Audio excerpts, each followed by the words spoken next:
नमस्कार। मैं हूं सुनील बॉबी और आप इस समय देखना शुरू कर चुके हैं अपना खास कार्यक्रम खबर बिहार। खबर बिहार में बातें करते हैं, बिहार की खबरें होती है बिहार की खबरों के साथ साथ देश दुनिया में क्या कुछ चल रहा है तमाम खबरों से हम आपको कराते हैं अपडेट। बिहार में शिक्षा रोजगार का क्या है हाल और गांव की सरकार को लेकर क्या कर रही है बिहार सरकार, तमाम खबरों से हम आपको कराते हैं अपडेट।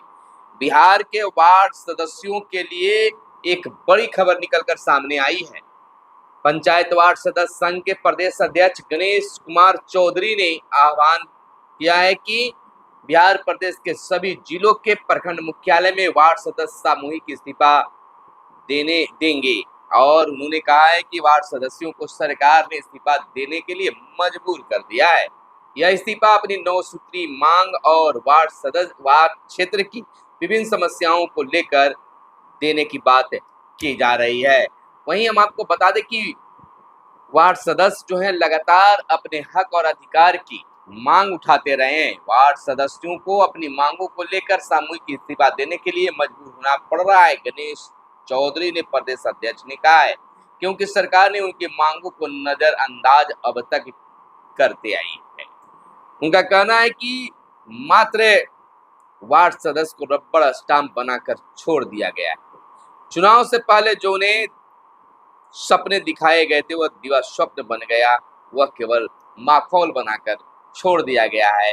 वार्ड सदस्य खुद को ठगे हुए महसूस कर रहे हैं। अब देखना यह होता है कि सरकार की ओर से क्या एक्शन होता है, क्या वार्ड सदस्यों के हक और अधिकार मिलता है या फिर उन्हें इस्तीफा देकर संतोष करना पड़ता है। यह तो आने वाला वक्त गवाह होगा। लेकिन दूसरी ओर बिहार के नियोजित शिक्षकों के लिए बड़ी खबर यह है कि बिहार शिक्षा विभाग बिहार के नियोजित शिक्षकों के तबादला को लेकर हाथ झाड़ती नजर आ रही है। तमाम चीजें अब मुख्यमंत्री पर छोड़ दिया गया है। मुख्यमंत्री के फैसले पर निर्भर है कि बिहार के नियोजित शिक्षकों को दूसरे स्कूलों में पोस्टिंग होगी या नहीं होगी। लेकिन जो अब तक खबरें निकल कर आ रही है उससे पता चल रहा है कि जो नियोजित शिक्षक जहां है, जिस विद्यालय में है, उसी विद्यालय में उन्हें राजकर्मी का दर्जा मिल जाएगा और विशिष्ट शिक्षक बन जाएंगे। और जो उस अपने जगह पर जाना चाहते हैं या तबादला चाहते हैं उन्हें ऐच्छिक स्थानांतरण मिलेगा, जिन्हें आवेदन लेने की तिथि भी घोषित की जाएगी। वहीं बिहार के शिक्षकों की सरकार से ऐच्छिक ट्रांसफर की मांग की गई है। कहा गया है कि सक्षमता पास शिक्षकों का जबरन ना हो, स्कूलों में ट्रांसफर, ऐच्छिक स्थानांतरण हो। इधर शहीद दिवस के मौके पर आजादी के मतवाले 7 शहीदों को पटना में शहीद स्मारक पर याद किया गया और श्रद्धांजलि दी गई। वहीं बिहार में कई आईएएस अधिकारियों का तबादला किया गया, पटना प्रमंडल के आयुक्त भी बदले गए। इधर केंद्रीय मंत्री जीतनराम मांझी ने दावा किया है कि बिहार में एसी कैटेगरी में 21 जातियां हैं, लेकिन इन 21 जातियों में से सिर्फ D4 की 4 जातियों के लोग 90% आरक्षण का लाभ उठा रहे हैं। इधर सीएम नीतीश कुमार ने पटना में जल जमाव का लिया जायजा, मुख्यमंत्री के साथ अधिकारी की टीम भी रही मौजूद।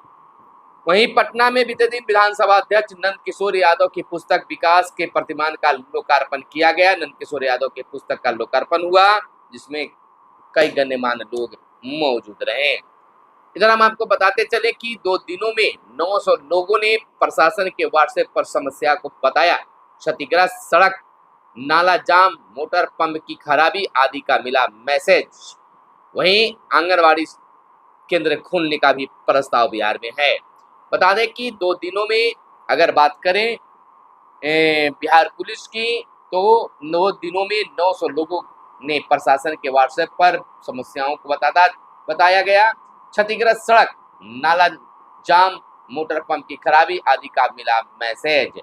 जल्द इस समाधान की भी बातें की गई है।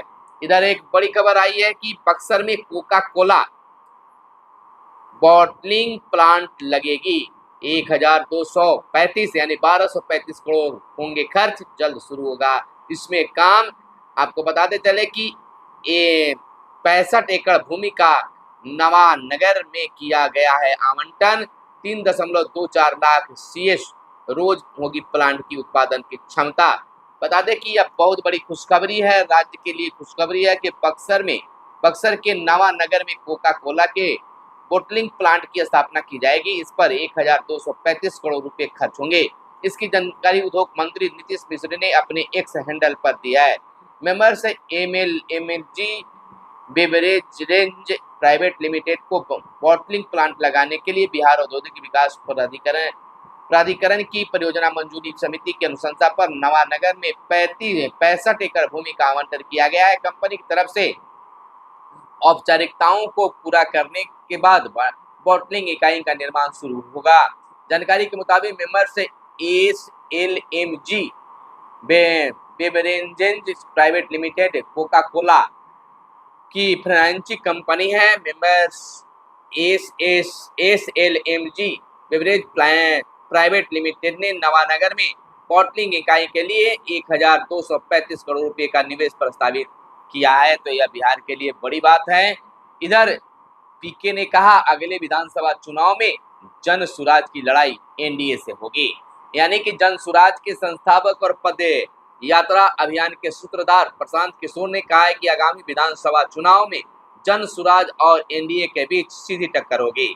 राजद कोई फैक्टर नहीं होगा और जन सुराज जीतेगा। उन्होंने कहा कि एनडीए का एक टायर नीतीश कुमार हैं, जिनका जदयू पहले से ही पंक्चर है। जो दो चार छोटे छोटे दल उनके स्टेपनी हैं, वे भाजपा को कितना खींच पाएंगे। उन्होंने सवालिया लहजे में पूछा कि हमें बताएं कि राजद ने बिहार में अकेले कब चुनाव जीता था। 1995 के बाद कांग्रेस की स्टेपनी पर राजद चल रहा है, फिर जदयू के सहारे जीता। प्रशांत किशोर ने मीडिया की तरफ इशारा कर कहा है कि उन लोगों को कहना है कि राजद बहुत बड़ा दल है। कौन सा बड़ा दल है? 2010 में 22 सीटें राजद को आई थी। 2015 में तो हम लोग मदद किए थे और पिछले चुनाव में चिराग खड़े नहीं होते तो राजद 30-35 सीट पर ही सिमट जाता।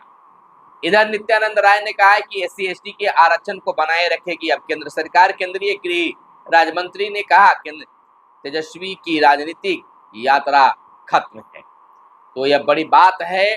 वहीं नल जल योजना के क्षेत्र में काम करने से पहले लेना होगा अब एनओसी। खास निर्देश है इस पर। आपको विस्तृत से खबर बता दें कि बिहार में हर घर नल जल योजना का काम जहां भी कराया गया है, उन जगहों पर सरकारी निजी संस्था किसी भी तरह का काम करेगी तो उनके लिए पीएचडी से एनओसी लेना होगा। ऐसा नहीं करने पर अगर जलापूर्ति योजना में किसी तरह की क्षति होगी तो संबंधित विभाग संस्थान से जुर्माना वसूला जाएगा। विभाग ने इसको लेकर आदेश जारी किया है। राज्य सरकार के आदेश पर पीएचडी को पंचायती राज विभाग की सभी जलापूर्ति योजना का हस्तांतरण हो गया है। ऐसे में विभाग की जिम्मेवारी बढ़ गई है। विभागीय अधिकारियों के मुताबिक ग्रामीण एवं शहरी इलाकों से जलापूर्ति के क्षतिग्रस्त होने की शिकायत पीएचडी तक पहुंच रही है। इसमें अधिकतर मामले सरकारी विभागों से जुड़े हैं। विभागों ने उन इलाकों में काम करने के दौरान पाइप को क्षतिग्रस्त किया गया है। तो नल जल योजना को लेकर एनओसी लेना जरूरी होगी। वहीं आपको बता दें कि बिहार में 18,380 नए आंगनबाड़ी केंद्र जल्द खुलेंगे। केंद्रीय महिला एवं बाल विकास मंत्री बिहार समेत सभी राज्यों के समाज कल्याण मंत्री के साथ बीसी से जुड़ी और 50% है आंगनबाड़ी सेविका पोषण ट्रेकर ऐप से नहीं कर पा रही हैं काम, कार्रवाई के जद में। वहीं 6,000 गरीबों को अपने घरों की मरम्मत के लिए मिलेंगे 50-50 हजार रुपए। आपको बताते चलें कि इन जिलों में 150 से अधिक लाभुक हैं। बांका, बेगूसराय, गोपालगंज, जहानाबाद, पश्चिमी चंपारण तथा सुपौल में 200 लाभुकों को इस योजना का लाभ मिलेगा। औरंगाबाद, नवादा और पूर्णिया में इस योजना के लिए 150 लाभुक चयनित किए गए हैं। तो गरीबों को मिलेगा खास मदद। इधर राष्ट्रीय शिक्षक पुरस्कार के लिए 6 शिक्षकों की अनुशंसा की गई है। राज्य स्तरीय चयन समिति की अनुशंसा है। बिहार सरकार के राष्ट्रीय शिक्षक पुरस्कार 2024 के लिए 6 शिक्षकों के लिए चयन किया गया है। राज्य स्तरीय चयन समिति ने इन शिक्षकों व शिक्षिकाओं के नाम की अनुशंसा की है। इसके तहत कैमूर यानी भभुआ के कुदरा तरहानी न्यू प्राथमिक विद्यालय के प्रभारी प्रधानाध्यापक सिकंदर कुमार सुमन, पश्चिम चंपारण के नरकटियागंज डुमरिया स्टेट स्थित उच्च माध्यमिक विद्यालय की सहायक शिक्षिका मेरी एडलिन, नवादा सिरदला के हिमजा भारत स्थित उच्च माध्यमिक विद्यालय के सहायक शिक्षक राजेश कुमार, बेगूसराय के बिहट स्थित मध्य विद्यालय के प्रधानाध्यापक रंजन कुमार, मधुबनी के शिव गंगा बालिका +2 उच्च विद्यालय की सहायक शिक्षिका डॉक्टर मीनाक्षी कुमारी और सारण एकमा के तेसुआर स्थित उत्क्रमित मध्य विद्यालय के सहायक शिक्षक डॉक्टर शशि भूषण शाही शामिल हैं। वहीं अगला मुख्य सचिव कौन होगा, सरकारी गलियारों में चर्चा तेज है। इसी महीने 31 तारीख को रिटायर होने वाले वर्तमान मुख्य सचिव ब्रजेश मल्होत्रा, यानी कि मल्होत्रा साहब रिटायर कर रहे हैं, कौन बनेगा इसकी काफी चर्चा है। तो बिहार में आंगनबाड़ी केंद्र खुलेंगे 18,380, इसके लिए प्रक्रिया भी शुरू होगी। वहीं बिहार के 11 जो है, अगली खबर जो है आपको बताते चले कि बिहार के जो है मुख्य सचिव बदले जाएंगे और आंगनबाड़ी केंद्र भी खुलेगा। उसके बाद बिहार में जल्द खुलने की जो बात आंगनबाड़ी की हो रही है वह खुलेंगे। बिहार के 14 जिलों के 693 पुल पुलिया मिले लावारिस, संबंधित जिलाधिकारियों को दी गई पहचान और मरम्मत करने की खास जिम्मेवारी। वहीं प्रखंड स्तरीय 20 सूत्री कमेटी में जल्द होगी गठित, मुख्यमंत्री की ओर से कमेटी में 20 अन्य सदस्यों को नामित किया गया है। तो यह आज की प्रमुख खबरें थी। आपको एक और खबर बता दें कि बिहार का पहला सुपर कंप्यूटर परम बुद्ध तैयार, सीडैक की पटना शाखा को बड़ी कामयाबी मिली है। आर्टिफिशियल इंटेलिजेंस पर आधारित इस कंप्यूटर से कार्यों की गति तेज होगी, तो बिहार के लिए गौरव की बात है। वहीं हम आपको बता दें कि नियोजित शिक्षकों के प्रोन्नति के मामले में सहरसा जिला अग्रणी है। 12 वर्षों की संतोषजनक सेवा के उपरांत प्रथम वित्तीय उन्नयन का लाभ दिया गया है। तो नियोजित शिक्षकों के लिए यह बड़ी खबर हम आपको बता रहे हैं।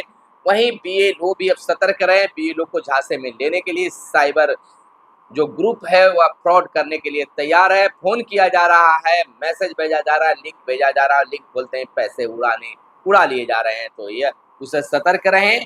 कोई भी उस तरह का फोन आए तो आप रिसीव करते भी हैं तो कोई लिंक को ना खोलें। फिर मिलेंगे अगले वीडियो में, तब तक के लिए दीजिए इजाजत। जय हिंद, जय भारत, वंदे मातरम।